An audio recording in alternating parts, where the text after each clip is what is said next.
Good morning. Thank you for taking a few moments with me in the Word. This last year, the Lord has had me in Psalms 23 quite a bit. And there's this place here in Psalms that I love. It's in the Passion Translation. He says, starting with verse 1, David's poetic praise to God. The Lord is my best friend and my shepherd. I always have more than enough. He offers a resting place for me in his luxurious love.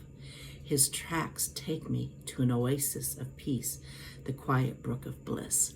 There is this place, this oasis of God that you and I can go to anytime we want, all throughout the day.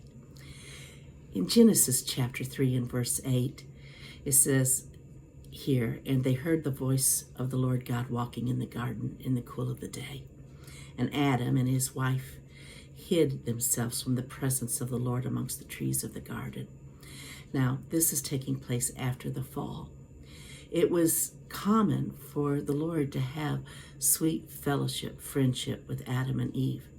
And they would come and hang out in the garden together and share their friendship with one another. But this time something was different. When God came into the garden, Adam and Eve hid from the presence of the Lord. Now, the key factor I want us to take out of this is that in the beginning, when Adam and Eve was placed in the garden, they were placed there to be sons and daughters of his presence. That was the beginning. And God always declares the end from the beginning. He's the same yesterday, today, and forever.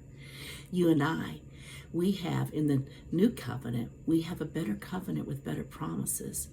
So if we can go to the old covenant and see what was wonderful there, well, in the better covenant, we have that, but much more. And so I look at this with Adam and Eve and how they lived in the presence of God. Moses, I always go back to Moses. Moses, who was an unredeemed man, but a man of God, would meet with God face to face as a man does with a friend.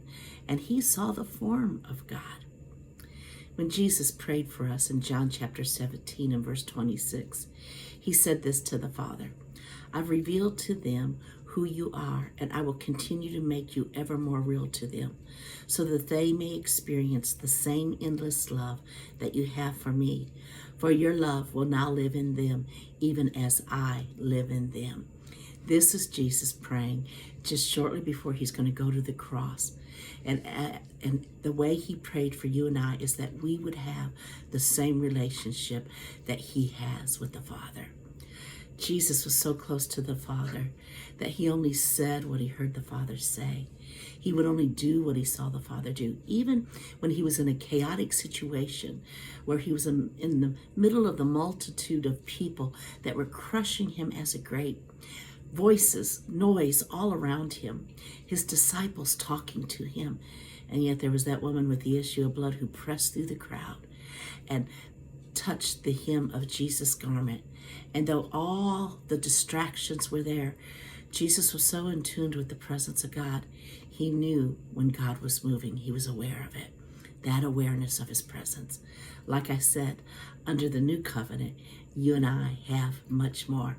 So let's look for the much more and that sweet fellowship of friendship with our God. I love you, and I look forward to being with you the next time.